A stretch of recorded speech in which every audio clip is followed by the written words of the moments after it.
Hello, Brian. Welcome. What's going on, Steven? I'm happy to be here with you this morning. Wonderful. Good morning. It's a very early morning for you today.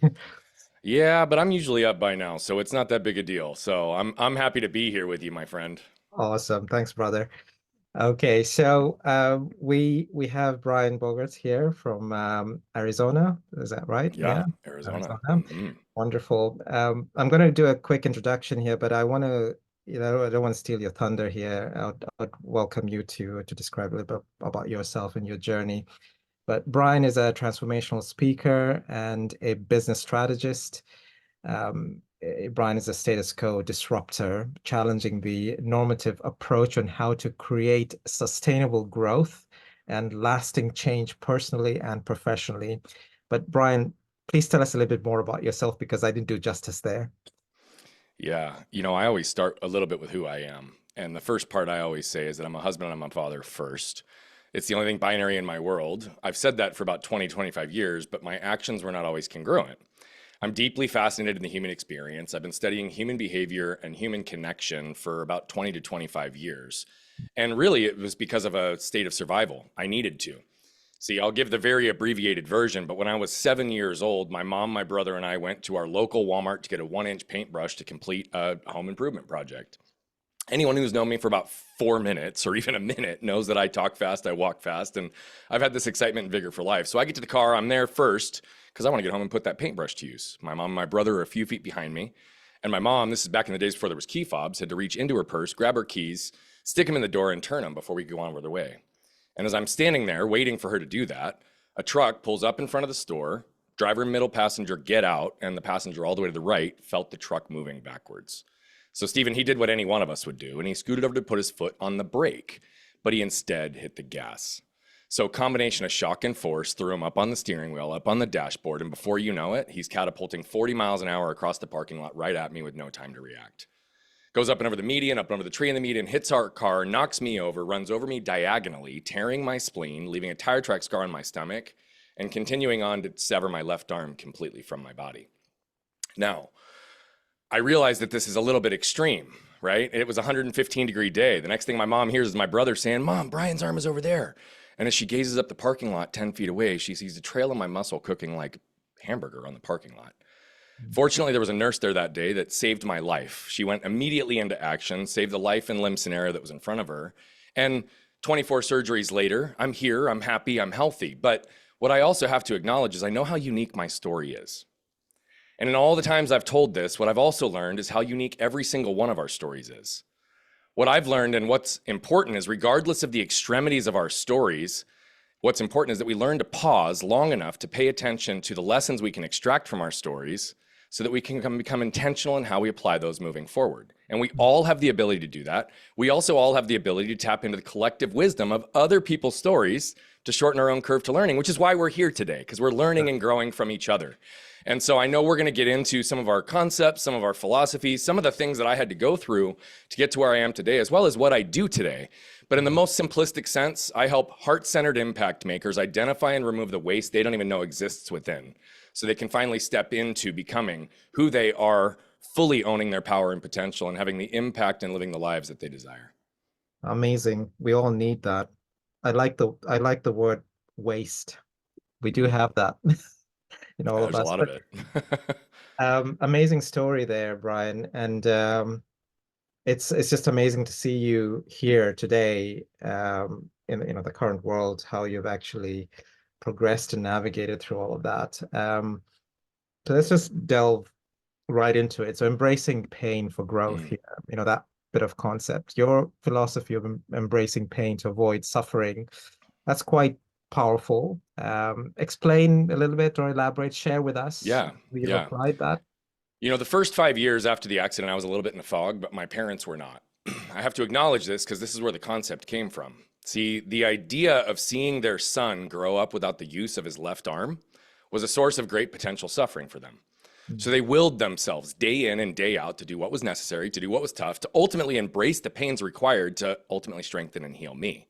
So whether it was intentional or not, what they did was they ingrained in me this philosophy and this way of living, which was to embrace pain, to avoid suffering, and I also believe it's the only way that we gain freedom. To really understand the concept, we need to understand pain and we need to understand suffering. Now, what does the world tell us? The world tells us to reduce, eliminate, or avoid pain at all costs. And it makes sense. Our nervous systems are hardwired to anticipate threat, to keep us alive, to keep us safe. Right? 100 years ago, if we cut our leg, we could die. But that's not our current reality anymore, so it's time to update our operating systems. Pain is defined as short-term, intermittent, a direct cause from something, and alleviated once that direct cause is removed. And then what do we do as human beings? We screw it up by putting adjectives in front of it like acute and chronic, which inherently change the definition. Now, acute maintains it because it's short-term. It alleviates after the direct cause is removed, but chronic implies that it's no longer pain, right? Because it persists after the direct cause is removed and it's not short-term. So it doesn't fit the definition. It's what I call suffering. So let's call it what it really is. Now, we don't want to admit that suffering exists, particularly when it's a direct result of our choices. But the unavoidable precursor to change is acceptance. Until we accept the current state of things, we cannot alter them. So what does this concept look like in practice and practicality? We can embrace the pain of hitting the gym for 30 minutes every single day to avoid the suffering of aches and pains of a sedentary lifestyle. We can embrace the pain of a difficult conversation with a loved one or spouse to avoid the suffering of being trapped in a loveless marriage when you really want out, or trying to repair one that you want to live for the rest of your life with. We can embrace the pain of the difficult conversation by having our kids put down their mobile devices at the dinner table to avoid the suffering of years of lost meaningful connection and conversation we'll never get back. But better yet, as a business owner, it's important for us to also pay attention to this. We can embrace the pain of firing our top salesperson who's contributing the most to top line growth to avoid the suffering of stagnation and losing all our other top talent, because that person's actually the greatest cancer in our culture. Yeah. Right? We can embrace the pain of doing the work internally to ensure that we can effectively set boundaries to avoid the suffering of emotional, financial extortion and being taken advantage of in perpetuity because you're a giver who wants to help people. Right? There's all of these components that are necessary for us to step into who we are and what we're capable of, because so often what's keeping us stuck is the trash from our past that we've pushed through and pushed down for years. That develops into suffering if we don't address it. And so I also say it's time for us to embrace the pain of doing the work necessary to unpack the trash from our past and remove what no longer serves us to avoid the suffering of repeating those same patterns and never fully living into what we're capable of. Yeah, and you brought the personal aspect and then also integrating that into the business. But let's just delve a little bit more. So when you bring that the concept of embracing, and I'm also going to go one step further, embodying as well. What are some of the transformational strategies for entrepreneurs? How do you bring that from that personal level into the business? How do you bring some of that to life within because you're first an individual and then you're an individual within a business as well. So how do you do that in practice? Yeah, and I would tell you that it looks different for everyone, but I'll give a case study and a little bit of a story just to help you understand, okay? There was a client that I worked with. He was in the commercial real estate business. He did development, investment, and property management. In the beginning of COVID, he was crushed for obvious reasons. People knew what was happening around that time, and he believed he was going out of business. He was on the tail end of a $600,000 settlement that he lost. He owed himself over $250,000. He was currently in a position where he was overweight, unhappy, living in the same house that they thought was going to be a 3-year home for 10 years. And their boys are now young men and they don't have room, right? He told his team that he had 17 months of liquidity left because he wanted them to go find jobs to ensure that they were okay. So we start working together. And we got 3 months in to identify that he was dealing with this deep level of shame that he wasn't even aware of, that was connected to the dynamic of his brother and his father, that every male relationship that showed up in his world that reminded them of him would put him into a state where he made himself small, he deferred, and he didn't actually step into ownership in the ways that he needed. He also had control issues. He wasn't delegating. He was feeling he was the only one that could save the business. Right? He had to embrace the pain of doing the work to actually heal that shame that was preventing him from stepping in and negotiating effectively to get what he's worth, to raise the funds that were necessary, to put the contract terms in place to protect his company and his team. I'm going to compress this just a little bit, but here was the result. 15 months later, after 6.5 years of trudging along to get to $1.8 million in revenue and thinking he's going out of business, 15 months later, he added $2.5 million to the top line in their business, completed 2 8-figure fundraising rounds that they'd never completed before within 30 days, gave raises, new lines of benefits to his whole team, delegated effectively, bought the home that they've been wanting for the last 10 years, ultimately netted over 600 grand himself the following year. Right? We've got another client who's a creative, unbelievable talent in a very niche industry. She has multiple relationships across vendors and suppliers and builders.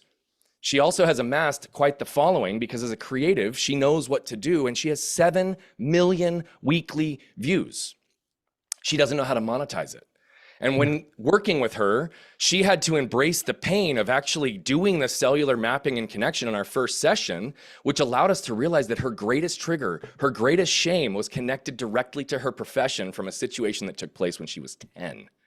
Now she's had to embrace the pain of unpacking the intellectual and emotional narratives, but guess what? Within 4 months, she just landed her first influencer contract for $50,000 that all she's required to do is make 2 posts a month, and she gets a rev share on top of it, as well as she's facilitating a conference to bring these vendors together where she's gonna put an overlap agreement in place and benefit from all the rev share that's taking place. The list can go on. I have 1,000 examples of what this can look like. I've got an individual right now I just finished working with, 52 years old as a female. For the first time in her life, she's living her life, building her business, and doing things on her terms because she finally embraced the pain of looking inward and recognizing all the trauma that she had absorbed in her first 15 years of life. Amazing. I mean, that comes with a lot of self-awareness and that first step of taking, you mentioned about ownership and so forth, but uh, that's sometimes that's difficult sometimes because you're really caught up in the mix of this ecosystem where Mm-hmm. you're still trying to, like you said, defer or deflect or whatever it is, and not really addressing the real issue. So when it comes to authenticity and building those connections here, what would be like practically? I mean, like, is it just a sit down intervention with yourself, or how exactly does that happen? Because I'm as you were describing, I'm thinking about myself here. I've had my Yeah. challenges, and I'll be vulnerable right here on this call.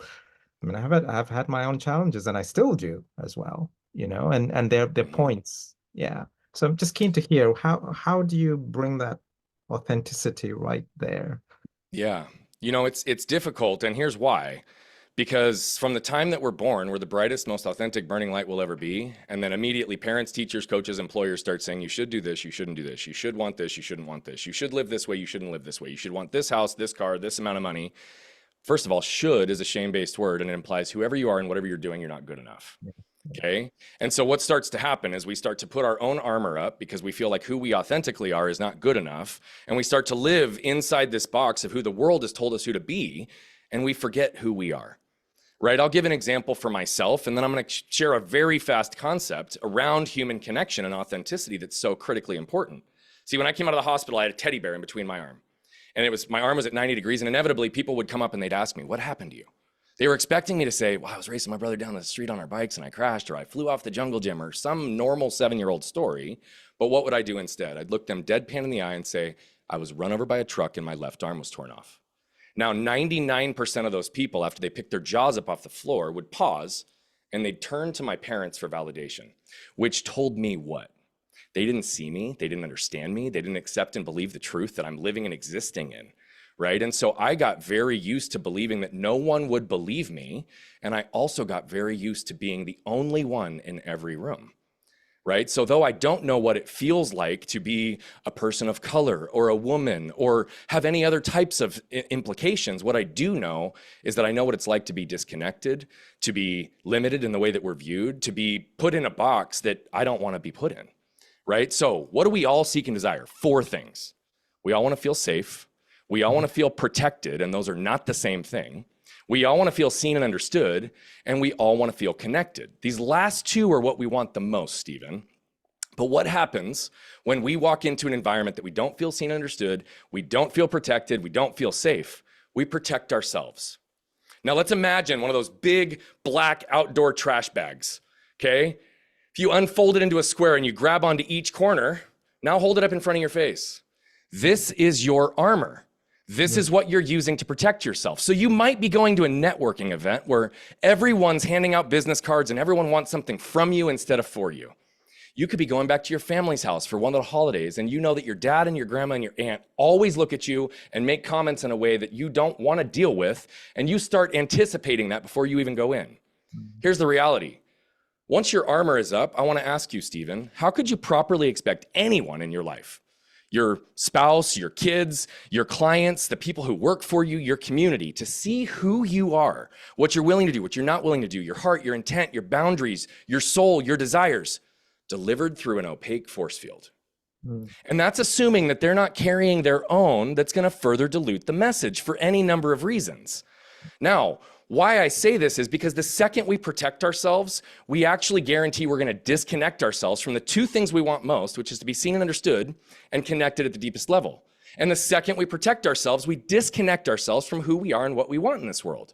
So what does this look like? If we're carrying our own armor and we're disconnected, I teach a concept that's called protector and connector. What does that mean? It means that I have the ability to walk into any environment, and if I'm aware, I'm able to lower my own level of protection and wrap a layer of protection around the environment I'm in to ensure that everybody gets all four things they want. Now, what does that require? Us to have a strong spine and a soft front. What does that mean?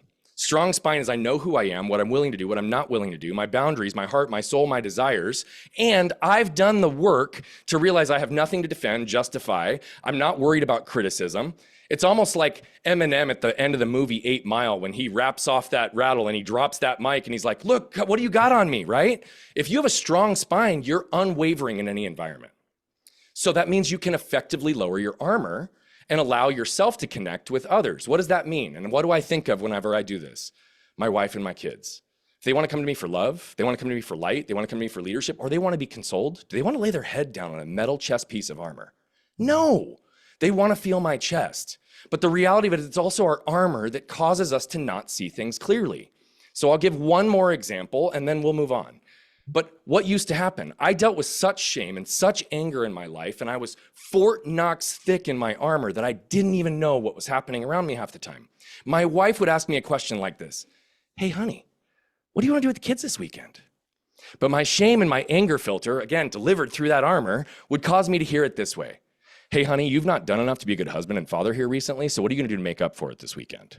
Then all of a sudden, I have to defend, and I'm reacting, and I rattle off the 10 things I've done in the last few days to show her I'm a good husband and father, when that wasn't even what she asked. How often in business are we reacting to something that we believe has to do with what's right in front of us, and it actually has nothing to do with it and everything to do with the trash from our past and that cellular memory being activated in a moment that creates a reaction, which creates damage, which will require repair and more energy, more capacity to neutralize and diffuse that reactive moment. Amazing, Brian. As you were just describing all of this, I'm thinking about my own situation as well, and the people that I've connected with, and the people that I liaise with, personal level, friends, as well as in businesses.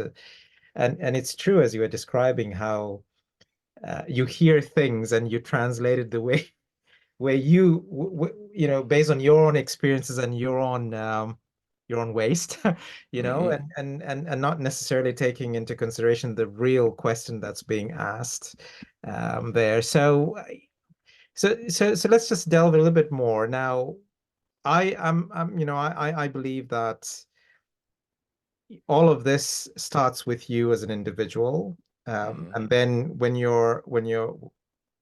you've addressed all of that, then in your business and how you interact with your business colleagues, your business environment, that becomes much more fruitful.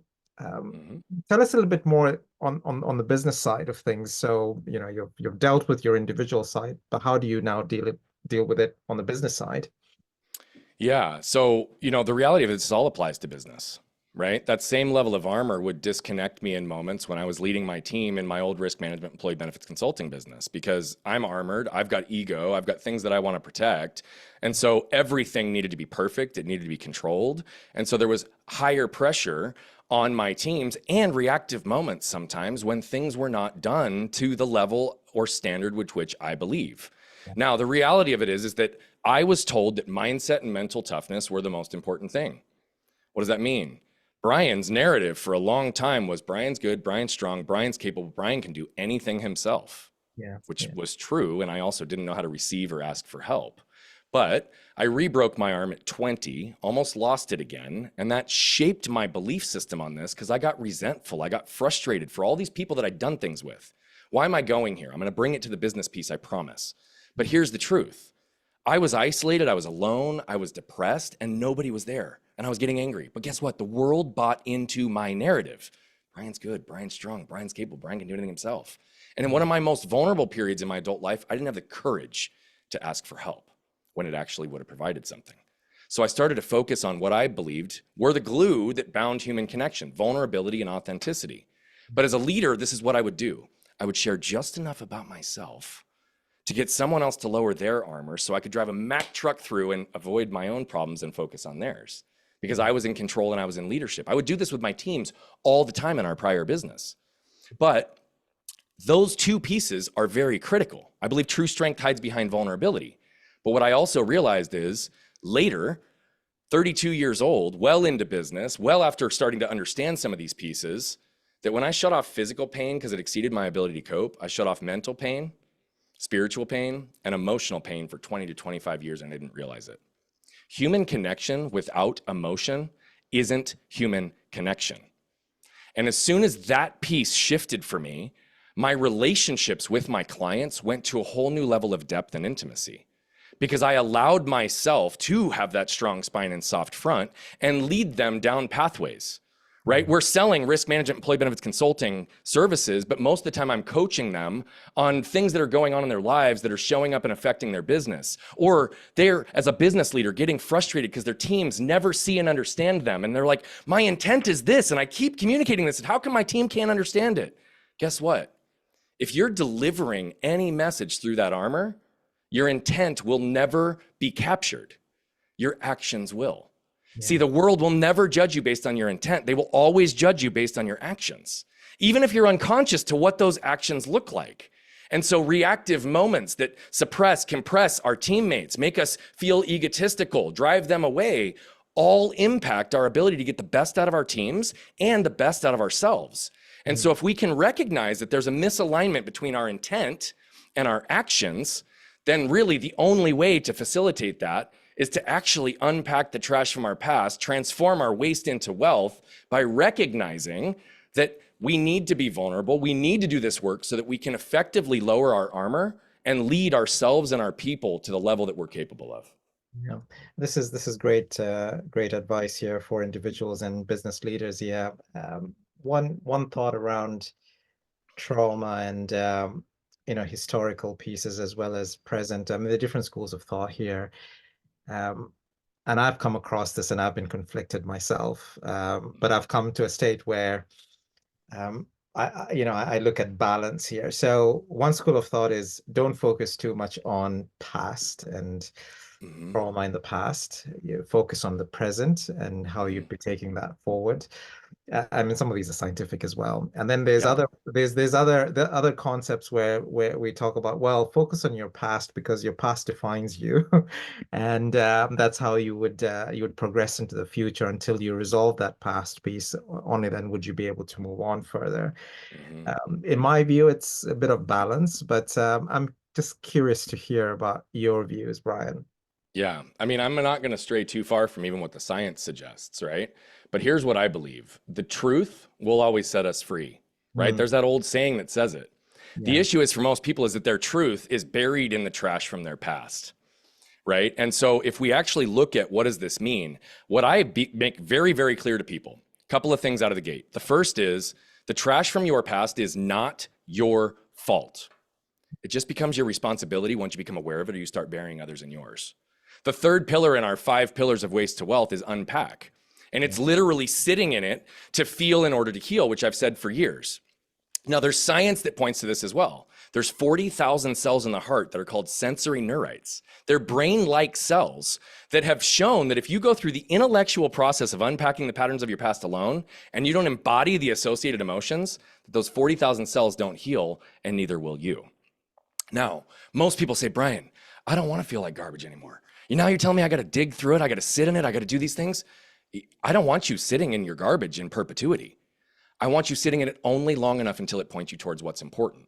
Now, the big issue with most people looking at their past is they become more aware of all the ways they should be judging themselves, which only perpetuates the freaking problem. I look to the past from an actionable perspective because guess what? Most of our memories are also flawed.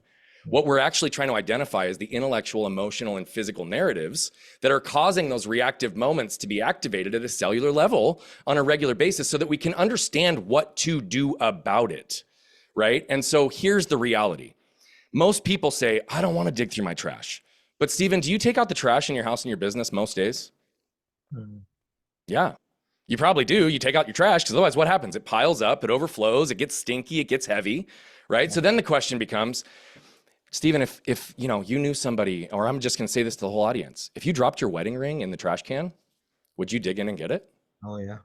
If you dropped a family heirloom in the trash, would you dig through the trash to find it? Yeah. If you dropped your house keys, your car keys, your home keys, or something that your kid made for you in the trash, would you dig in and get it? And the answer for most people is yes. But here's the reality. Our greatest treasures are actually hidden behind and formed from all of our trash pressure. So it's only about doing the targeted, intentional work in the moments to elevate our consciousness and awareness and start to create new patterns. But here's the other truth, my friend. The past is almost always flawed, and the future is almost always fabricated. So the only thing true and the only thing real in our lives is what's right in front of us. And so all of this is about putting ourselves in the process of being able to be as present in every moment to facilitate and understand exactly what's happening. Because again, most people are reacting to the trash from their past, nothing to do with what's right in front of them.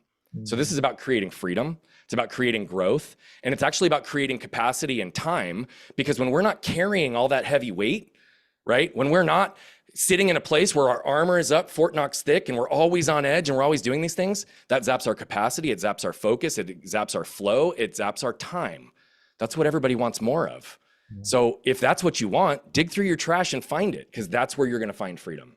Yeah, Brian, it's amazing that with these strategies that you're describing over the last 30 minutes, if people adopt this, even a fraction of it, or even businesses adopt it, they're at a high potential. They'll be operating at a high potential, and they're not. So with that, we're coming to a close here, Brian. So tell us, I know you've shared a lot of practical strategies here. Tell us a challenge or a couple of challenges back to the audience. Yeah, I'm going to give you two. Most people don't even know who they are and what lights them up. Start with two lists. I want you to write on the first list all the people, places, sources of information, and environments that light you up, that fill you, fuel you, drive you, that you could spend 8 hours there and it feels like one. You can't wait to get back to those people, see those things, do those things, right? We all know what that feels like. The other side, write down all the people, places, sources of information that leave you feeling defeated, unworthy, depleted, right? Anything that you feel 1 hour, you're banging your head against the wall and it feels like 8, you don't want to go back. Go through a systematic process of actually reducing, removing, refining, or repairing some of the things on this negative list so you're spending more time in your high frequency state so that you have more capacity. The second thing, it's just 3 questions I want everybody to ask, because though we didn't give all the framework to understand this, everybody here knows what it's like to feel triggered, even if they don't know all the philosophies behind it, how to escape it, how to move through it. But everyone knows. The next time you get triggered, I want you to pause, take a breath, and ask 3 questions. Is what I'm reacting to right now due to what's right in front of me, or the trash from my past? Here's a little secret for all of you. About 99% of the time, it's the second, okay? The second question is, what am I protecting right now? Great example when I reacted to my wife, what was I protecting? I was protecting that being a good husband and father is something that I take a lot of pride in. And I felt like it was being challenged. So I Mm, felt I needed to defend it. But that's a root memory and cause that had nothing to do with my wife and everything to do with the way I was wired to not be believed and seen so much of my life, mm, right? But ask yourself, what are you protecting? Because whatever you're protecting is going to point you towards the source that will create freedom for you. And the last question, if those two haven't neutralized and diffused it up until that point, is, am I safe right now? mm. Am I mentally, emotionally, spiritually, and physically safe? 99% of the time in our world, the answer is yes to that. So if you can suggest to yourself that you're safe, then lower your armor in that moment and open to yourself to what's possible.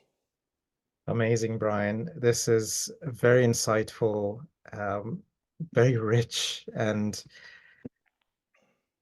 thank you so much for sharing that with vigor. You know, it's amazing. One can actually take these strategies and adopt them. And in terms of audience engagement with yourself, any recommendations on how they can engage Yeah. with you? Yep. If you are a website person, go to brianbogert.com. If you are a social media person, go to @BogertBrian on any channel. We do a lot of things for free. We've got some upcoming challenges that will actually walk through the 5 pillars of waste to wealth. So look out for those, and we'd love to have any of you there. And then I just want to give one more little shout out of love because I know that the person who's next is Mr. Dave Folk. He's the one who connected us. The guy is folking awesome. He's unreal. He's going to bring the energy, and this guy is dynamite. So, Dave, thank you for the intro to Steven. I'm happy to be able to contribute here. And I know that he's going to bring the fire for the audience right after this. Wonderful, wonderful. I'm bringing Dave right now into the mix. And Brian, thank you so much for being with us. Wonderful to have you here, and we'll connect again soon, Brian. Thank you. Thank you, my friend. Good luck with the rest of the summit. Wonderful. Thank you. Thank you so much. All right. Okay. Hi, Dave. Hey, Steven, how are you, man? I'm all right, thank you. We were just having a conversation with Brian Bogert, and Ryan, yeah, I caught the last 15 minutes of it. I love the shout out. Now I got to really perform, huh?